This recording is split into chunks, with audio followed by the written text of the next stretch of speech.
Hi, good morning. My name is Rich and we're Consumer Hub. We focus on recruiting, marketing, innovation and sales professionals across the FMCG sector. And today on the FMCG podcast, we are really excited because we've got Ben Vear, the General Manager of Minor Figures, which is a brand we absolutely love. You can see the products up there on the Consumer Hub shelves. And Minor Figures are big in dairy oat and absolute leaders in this space. And have a really interesting brand concept which really addresses the need for better coffee as well as dairy oat. So Ben, over to you. Just want to get straight into it and hear it straight from you. What are Minor Figures all about, and also what are you doing there as a general manager? Hey Rich, what are we all about? So we started life in 2015 as a cold brew coffee business. We were founded by three friends who were all living in London, wanted to bring better coffee products to the UK. I think at the time, back in 2014, 2015, the only sort of like iced coffees and coffee drinks were just product extensions of what dairies were making. So they would just take their leftover milk and add instant coffee to it and call it iced coffee. So that's when we formed in 2015. Started out by making cold brew coffees, and then in 2018, 2019, developed a range of dairy alternatives to complement coffee. Not to mimic dairy, but to complement coffee. There is quite a big distinction there. And since that point, 2018, 2019, the business has really taken off, grown from those three original founders to a team of over 100 people now, with 3 offices around the globe and exporting to 40 countries. So that's Minor Figures. We're a bit of a rabble of misfits, weirdos and coffee nerds, and quite unconventional in our approach to how we advertise and market and sell our products.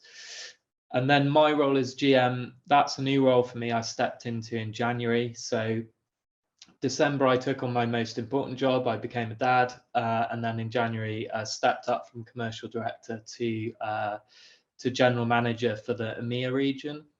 So for the UK office. It's a really interesting role because it's in some ways less hands-on, but in other ways it's kind of all over all departments. It's really about setting the strategy and roadmap, and I think it's a lot about creating the best environment to attract and retain talent as well. That's a lot of what my job's about. So yeah, that's Minor Figures, and that's me. And just quickly, Ben, how is the dad life treating you? Because you say you're 15 months in? 15 weeks in. 15 weeks, yeah. That life is really good. It's really fulfilling. I think unfortunately a lot of the hard work falls on mum, and I'd love to be picking some of that slack up, and I do try to when I'm not working, or evenings and weekends. But yeah, it's really good. Really happy baby. We up sticks and moved from London to the countryside before baby was born. Yeah. So we've been doing all the things you shouldn't do at once, which is like renovate a house, have a baby, take on a new job. Yeah. But hey, you got to do the way, Ben. That's what we've done. So I'm with you on that one. Just get it all done in one slab. Definitely. Great. Now, thanks for that intro there. And just very quickly, just if people aren't familiar with you or they've not followed you before, what did you do before you came into Minor Figures? Yeah, so I've always worked in food and drink. Even as a sort of teenager, my family, my great-great-granddad started an ice cream factory in the 1900s, and that's still going today in the Cotswolds, which is where I live now. It's onto its 3rd or 4th generation. So my mum is now running that business. So when I was a plucky little 12-year-old, I'd be sweeping floors and scooping ice cream and getting stuck in for some pocket money. When I finished university, that kind of became a full-time job. So helped to turn that business around, get the brand listed into supermarkets, and rebrand and reposition the business. It's really challenging working with your family though. So a role came up at Mars, the great chocolate beast, and I joined the ice cream team at Mars. which I stayed at for some time before joining at the time, what was a new startup. It was called Bear, the fruit snacks brand Bear. It was really like one of the first healthy kids snack brands and products around. So it was a really interesting journey of sort of 2 and a bit years, right through to when the business sold out to Lotus Bakeries. And then worked at a couple of startups, some which have been really successful, some which haven't, and then joined Minor Figures 2.5 years ago. So it's been a real passion about challenger brands, startup sort of businesses, and turning around businesses as well. Yeah, it sounds like you've got the entrepreneurial, but pretty young as well. It seems like it's been a thread that's not left you. Yeah, I think I do get really passionate about the businesses I work for, and really protective over them. And I love to take something from, X to Y, and really deliver like a roadmap to growth. That's what I'm really, really passionate about. And also building teams. And I think businesses like Mars are fantastic. They really look after staff and they give you great training and development. But lots of what you're doing is building on legacy and heritage that's already existing. So it's nice to come to startups and actually create and build from scratch. Yeah, no, I bet. Just taking it back to Minor Figures, and you touched on it there.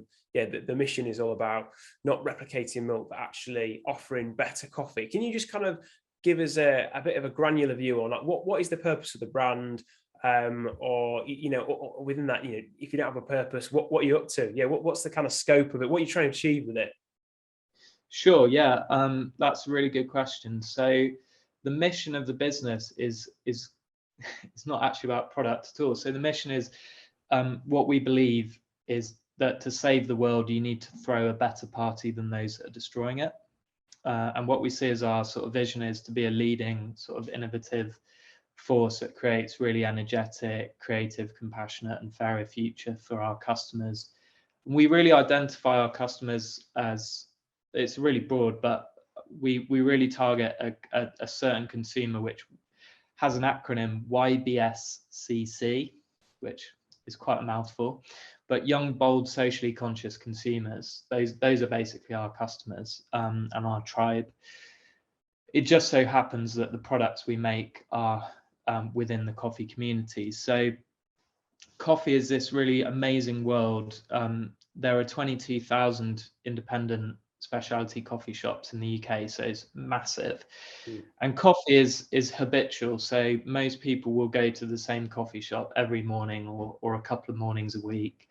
They really trust the baristas that are behind the bar. They strike up their first conversations of the day. They chew the fat and chat about their lives. It's a really interesting place, that being in a coffee shop, if you just kind of sit in and observe. And the products we've created are to complement and heighten the coffee experience. So often dairy alternatives will contain different ingredients which buffer coffee. So what they effectively do is they cut a lot of the flavor out. I liken it to sort of having a fine red wine and pouring lemonade in it. I mean, there's a time and a place for it, of course. But if you really want to enjoy the red wine that you've poured out into your glass, you wouldn't do that.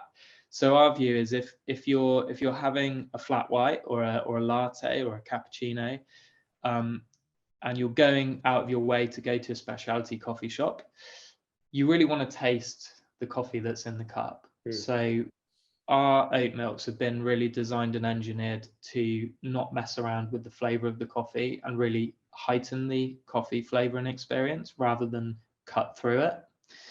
And that's where we started. So we've actually only as a business been selling into retail in the UK for about 18 months. Up to then, we had just been selling into food service, so just in coffee shops, bars, restaurants, hotels. That's how we built our business. And we've leveraged that amazing sort of community of about 6,000 coffee shops that we're in to start to then roll out into retail.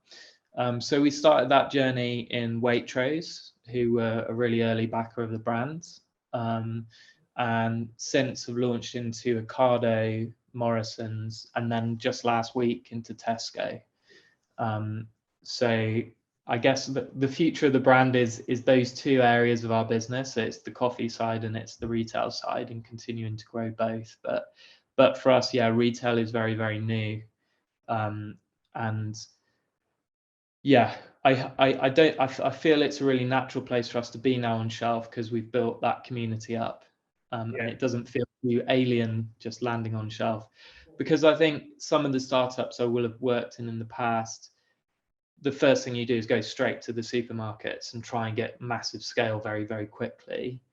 And sometimes your products just appear on the shelf and it's quite alien. You know, they just sort of land there and no one's familiar with who that brand is or what the products are. You don't want to be a yellow sticker brand here. You know, you don't want to go into that JS local and think, oh yeah, those guys are new, yellow stickers in the whoopsie shelf.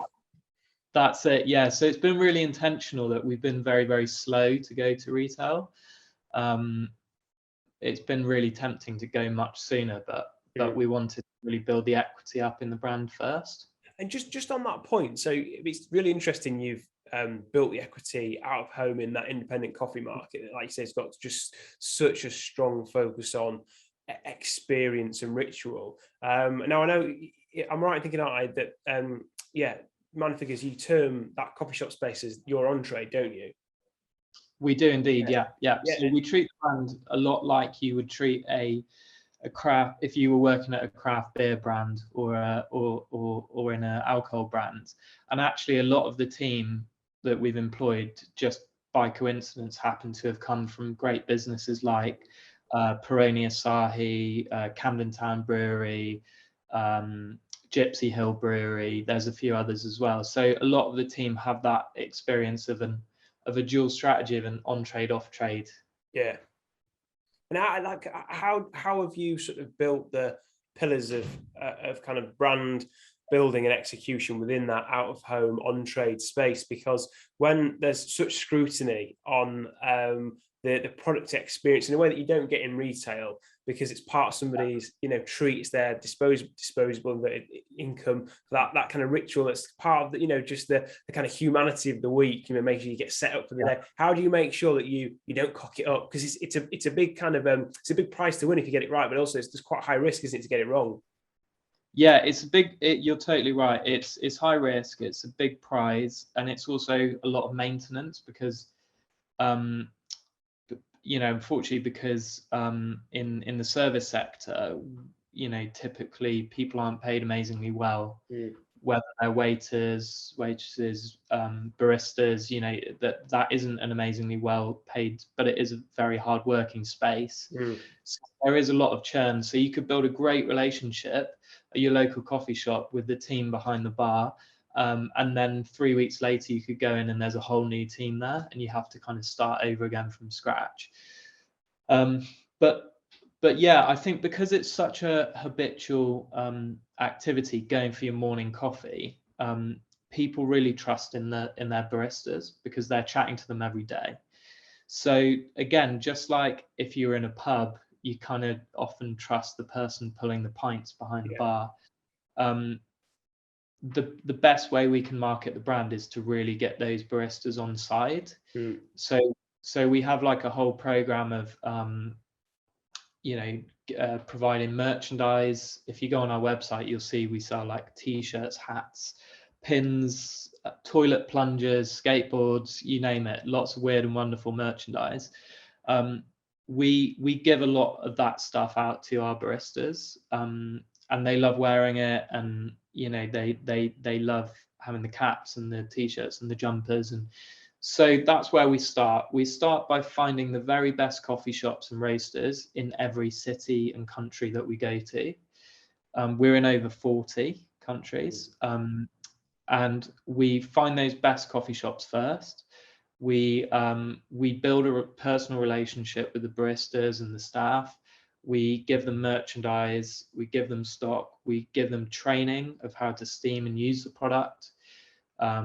We create tasting wheels to talk about how our oat milks complement their particular coffee profile. And that's the start point. So that's where we build out from. Once we've got those coffee shops and roasters, then the consumer marketing comes into action, which is both physical and digital. So we've got a big digital team. We have a big social following, and we invest behind out of home, above the line marketing. So billboards, legal fly postering, digital sites, etc. So it's a combination of, there's no silver bullet, right? There's a combination of lots of things working together to deliver the brand, essentially. But the brand is intentionally very minimalist and stripped back, because I think as a group of people, we feel really fatigued that actually whenever we open our phones or switch on Spotify or walk down the street, we're always being like bombarded and sold to. And the brand intentionally tries to not do that in a really sort of acute, in your face way. It's really open to self-interpretation. Lots of people tell us their friends look like the characters on our pack. Lots of people send us photos of them getting tattoos of the characters. It's interesting you say that, because my kids are obsessed with comics, Asterix, Tintin, all the rest. And we had some minor figures in the house, and they were deciding which characters they were, which I just thought was great. Yeah. I just thought, that is how our kids see the world. It's in characters, and it's like, what characters are you from your favorite book or film, or whatever. And when you said that, I thought, oh, that's great. Yeah, that's literally what they've done at our dinner table. So brilliant. Yeah, we've and a lot of what we do is quite unconventional. So like we have a video game, for instance. Well, I'll have to send you the link for your kids. But we've got cool. We've got like a skateboarding video game. We've got like I say, we've got this kind of weird and wonderful merchandise. We're at London Coffee Festival this week, which I'll be going over to after this, and our stand is like a house of mirrors. So it's got all these like weird and wonderful mirrors, and a lot of what we do with the brand is just having fun. It's not taking ourselves too seriously. It's not trying to follow like a rule book of like, this is what you have to do in a very cookie cutter kind of way. All of that stuff works. You've got amazing brands on the shelves behind you, and you can find them in supermarkets, and they do great shelf barkers, and they've got really slick, brilliant websites. I think just we've intentionally decided to go a bit of a different way, and not play by a lot of the rules and the norms of the category. Yeah, love that. I think there was an article you sent me. I can't remember who had written it, but I think the title of it was Minor Figures, More Funk Than Punk. And he was talking about the kind of cartoonification of the activation at home, and just kind of taking the mick just gently about some brands can smoke a bit of their own hype a bit too hard when it comes to how much they're going to change the world. And whilst you've got sustainability as a core focus, not losing sight on the fact that it's still about improving coffee and people's everyday lives, which I really like, because we review brands all the time. We love it, we're obsessed with it. And you do notice the ones that are overcaught in their own hype, a bit too super serial. And I think consumers know it as well, don't they? If you put them at the heart of it, they're gonna buy more into the sustainability mission too, aren't they? Because they know that they're not being forgotten about on the journey. I think, Rich, a lot of that's really imitatable, which is probably why it feels like we've lived through a sort of decade of sort of faddy brands, I guess. We had like the coconut water hype, the green smoothie hype, et cetera, et cetera. So oat milk in itself is a huge hype, and I hope it's around for a long time, but it's definitely a hype. And I just think we want to have a lot of fun with that. Yeah. I've been drinking oat milk for years. I don't drink it exclusively, but definitely have quite a lot of it, because there's loads of people in my family that are dairy intolerant. I kind of grew up on some of the older, more core brands, and then switched out and tried different ones. But one thing that I do like about oat milk is there's actually a huge variety in taste profiles for it, which is really interesting that you're talking about how that adds and contributes to coffee, because I think one of the big things that will go wrong with vegan and plant-based alternatives, they're always obsessed with mimicking the animal-based, sort of mainstream, category fixture, which makes sense on one level because you get some kind of transferable resonance, but also there's those missed opportunities out there for this is something distinct. This is something completely new that actually you could enjoy on its own merits. And I think longer term, that to me, that's a more sustainable way of marketing it as well, isn't it? So I love what you guys are up to. Just kind of building on from some of the stuff around, sort of trends there. Obviously, we're talking about faddy brands. What do you see as some of the big trends in coffee at the moment, and how do you think that you guys are supporting the growth of those trends in sort of being kind of current and also relatable there? Yeah, that's a really interesting question. It's I think there's lots of broad themes which relate to lots of very different categories. So one I would say is around consumers just expecting brands to be more transparent and to have a higher standard of sort of ethics and sustainability. And that's been coming for a long time in coffee, but I think it's really brands like Pact just did a recent campaign sort of pushing that message very hard. You've got some great brands that have been around a bit longer, like Origin, that have been talking about their sort of sustainability credentials for a long time. So I think that's a theme we see in lots of categories, not exclusive to coffee, but it's definitely one which is really prevalent right now. I think particularly in coffee, there's a big debate around single-use cups and actually the customer experience in the coffee shop and how that can be improved. It was Boston Tea Party, which is a chain of coffee shops in the Southwest, which actually did away with single-use cups, a really brave move a couple of years ago.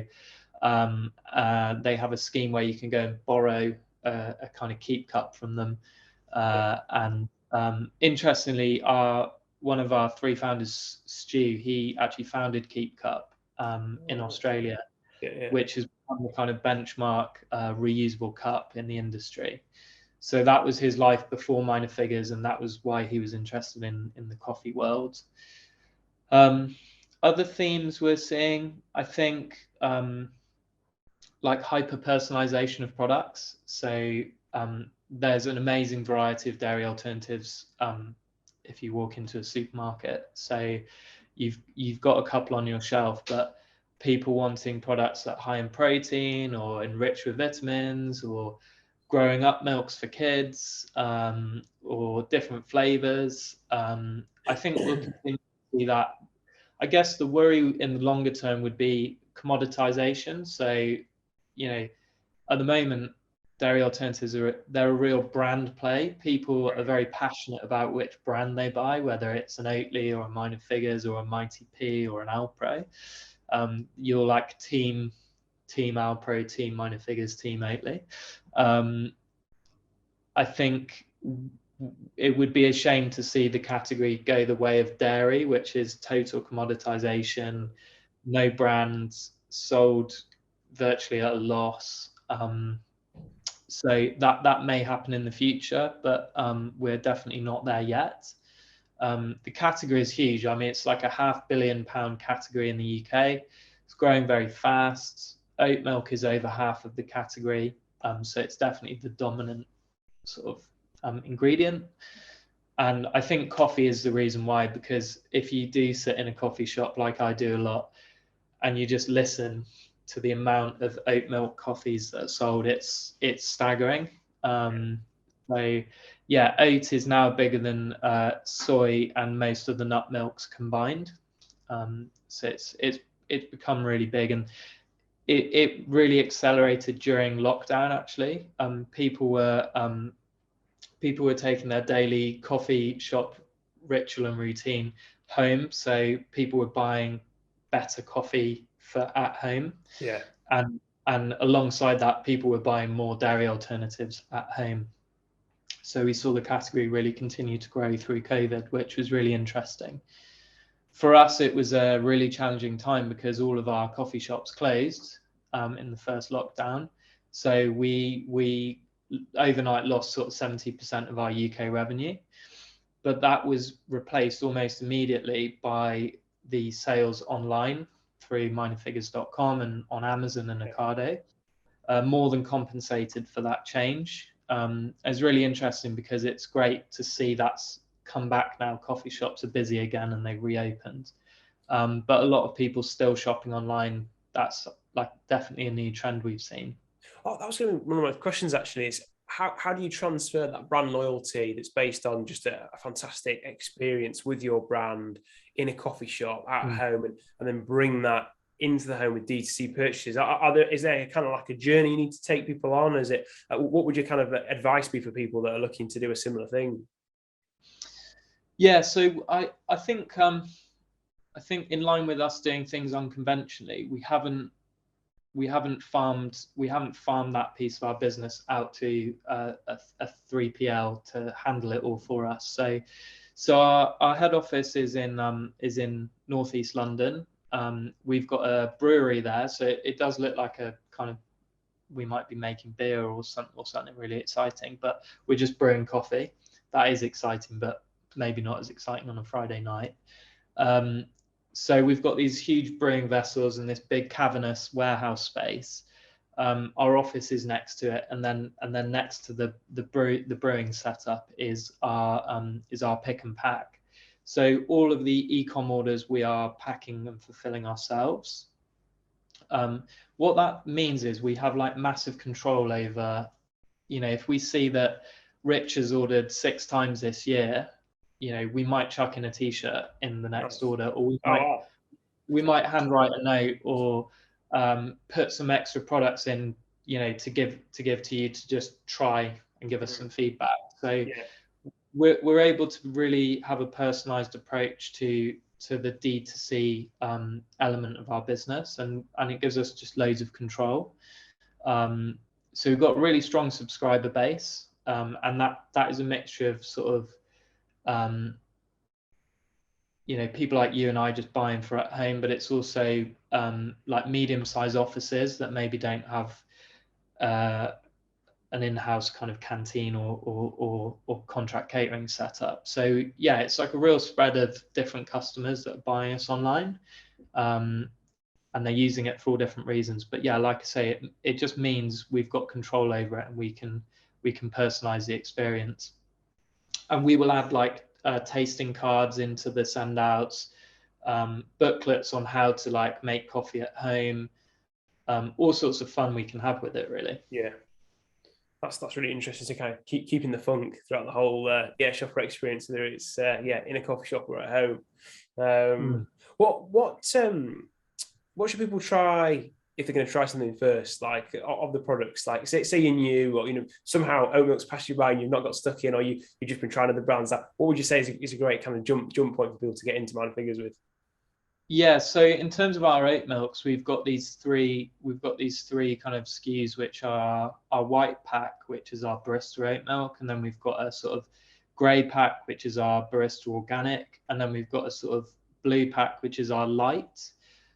So we're trying to cater for lots of different sort of needs and wants from customers. The light is got a third less sugar and fat than our white pack, which is our original. The organic has got a kind of richer, creamier mouthfeel, so it's a bit more like conventional milk. And then our barista standard is our sort of go-to for pairing with coffee. I personally use the light a lot at home, but that's because I'm a dad now and I don't get out to the gym as much. But it's great. It's great. Check, man. That's it. I'm trying. It's great on like cereal, in smoothies and coffee as well. So my personal favorite is the light. I think it's really great, and it's something quite different in the category. So that, for me, that's my kind of start point, but a lot of consumers would start on our original, which is our white pack. So yeah. Cool. Well, that's great. And it just kind of taking it onto your career back again off the brand. I mean, people will be really interested to understand kind of what's the kind of the magic that's gone into kind of you getting from working in your family ice cream factory through to where you are now. If somebody's commercial talent, marketing talent, innovation talent, they're looking at where you've got to and they want to build a successful career that takes them into a leadership position, like what advice would you have for them around developing those sort of character qualities that will allow them to lead? Sure. Well, I always say I'm not very good. It's just the people around me. So, and I think that is the case. But I think surrounding yourself with really good people, and even if you starting your own business and it's just you, or you're joining a really young business and there's just a few people, I think networking is really, really vital. So, buddying up with some other like-minded people and like-minded businesses, maybe people that are a little bit further ahead of you uh, in your career, that you can, use as sounding boards, and you can get advice from, and effectively have as mentors, is really, really powerful.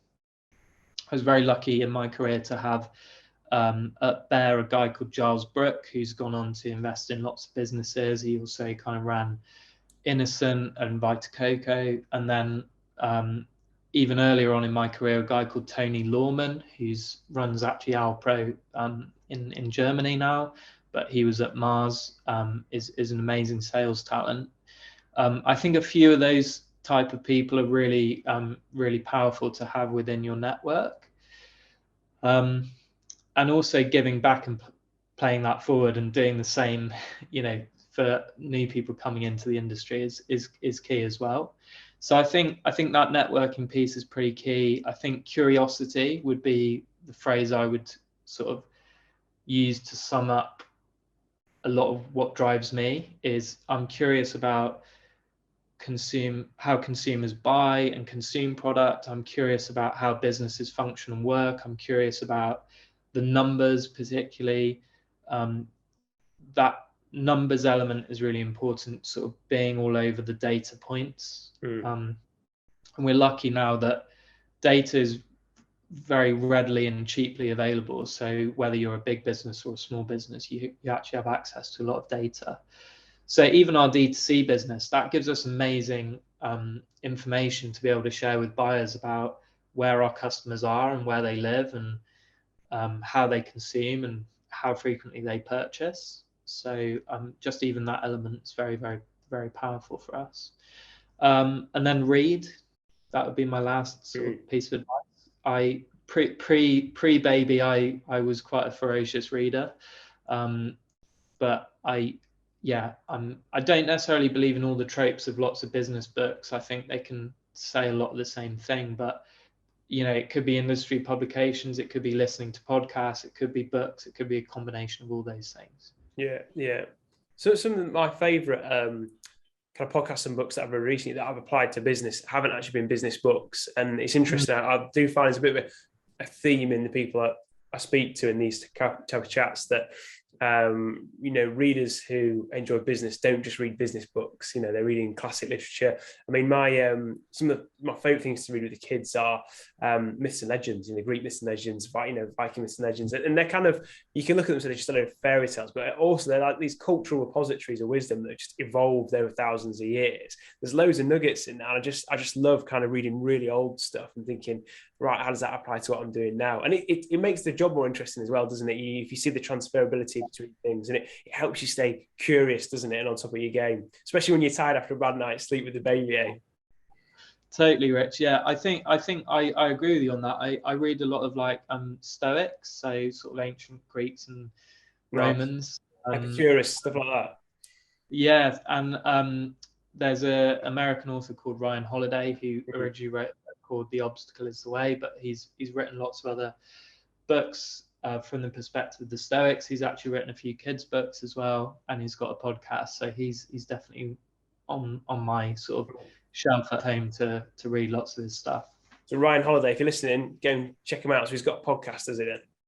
Yeah, great. Well, that probably takes us to time, Ben. And I know you've got to kind of shoot. So you're going to the London Coffee Convention, you say? London Coffee Festival, yeah, it's running this week up to Sunday. Yeah, it's in the old Truman Brewery in East London. It's like a yearly event, and it's just great because it's like the coming together of all the community. And as a person with a sales background, it's just really lovely to have, after a couple of years gap of actually meeting people face to face. It's really good to have those opportunities to meet lots of people all within a few days, and in a very relaxed, laid back sort of environment and atmosphere with sort of beers on afterwards and stuff. So yeah, really great opportunity for us to get and see our customers. Sounds brilliant. Yeah. Well, look, thank you so much for your time. Really enjoyed our chat, and I'm sure people watching or listening will done as well. If people are keen to follow you in the business, I guess you're in all the usual places. Are you LinkedIn, Instagram, TikTok, that kind of stuff for the brand? I wish I knew how TikTok worked. All the usual. Harry does. Cool. I have to get some tips. All the usual places. Yeah, LinkedIn. Love to. If anyone's listening and wants to have a catch up, love to chat. And LinkedIn's a good start point to get in touch. Brilliant. Yeah. Well, look, thanks so much for your time, guys. If you've enjoyed, hearing this and hearing Ben's insights, do kind of drop him a note on LinkedIn and make the effort to go network. Like I said, if you're interested in the opportunities coming up at Minor Figures, get on their radar, keep in touch, keep networked. Thank you very much for listening, guys, and we'll see you soon. Take care.